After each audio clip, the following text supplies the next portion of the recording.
What were some of the preoccupations of Americans at the time when IVS sent volunteers to Southeast Asia in the late 1950s and early 1960s? I think a lot of us in the late 50s and early 60s, when we were graduating from college, were concerned about two or three things. First of all, many of us really wanted a first-hand experience outside of our own country, outside of our own community. We were looking for some engagement, some opportunity to see what's happening in other places. Secondly, there was a strong preoccupation about the Cold War. The Soviet Union and China were both very strong countries, and there was a lot of anxiety in America about what communism meant for the rest of the world. You know, there was a concern that we defend the values that we have in America.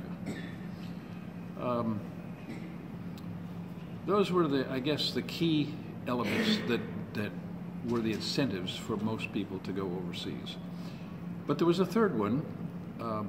My family were strong Presbyterians, and there's a strong tradition in Presbyterian life of missionary support.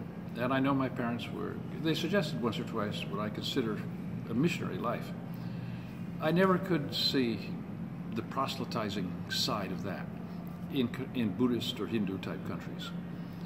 But I was interested in the same objectives with a not so explicit Christian orientation.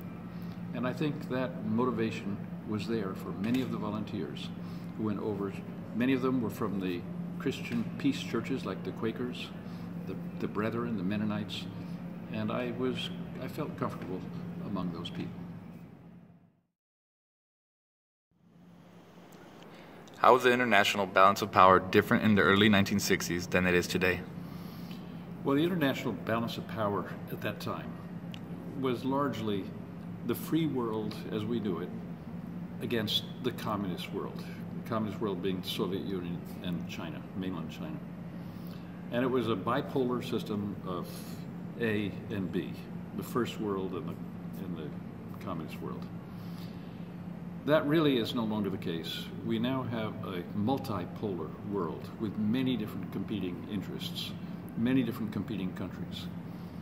Just in the last few years, it's become apparent that the Muslim world, which itself is divided into many different sects and groups, has become a much more serious concern to the Western countries. And in some sense, there's a view that they are a threat to the United States and to the Western democracies, somewhat comparable to what the communist world was.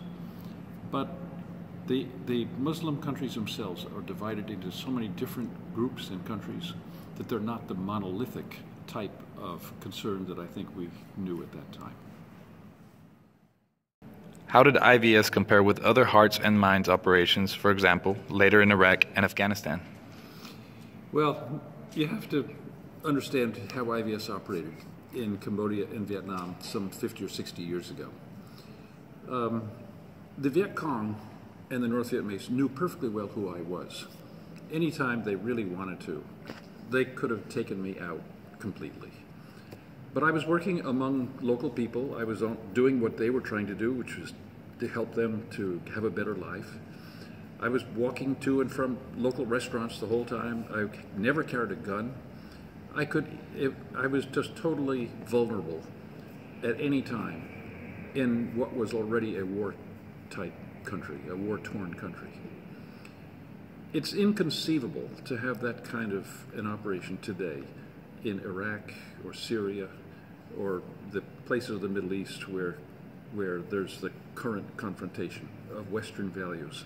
Again, and it would be inconceivable to put volunteers in that capacity. Instead, the military has taken on many of the obligations of trying to win so-called hearts and minds. I don't have to tell you that the military is not the best organization to do that. That's really not what they're trained to do. That's really not what people expect of them. And I don't think the results have been particularly good. In short, I don't think winning hearts and minds in today's conflicts has really been successful, and I don't think it's really been tried very seriously.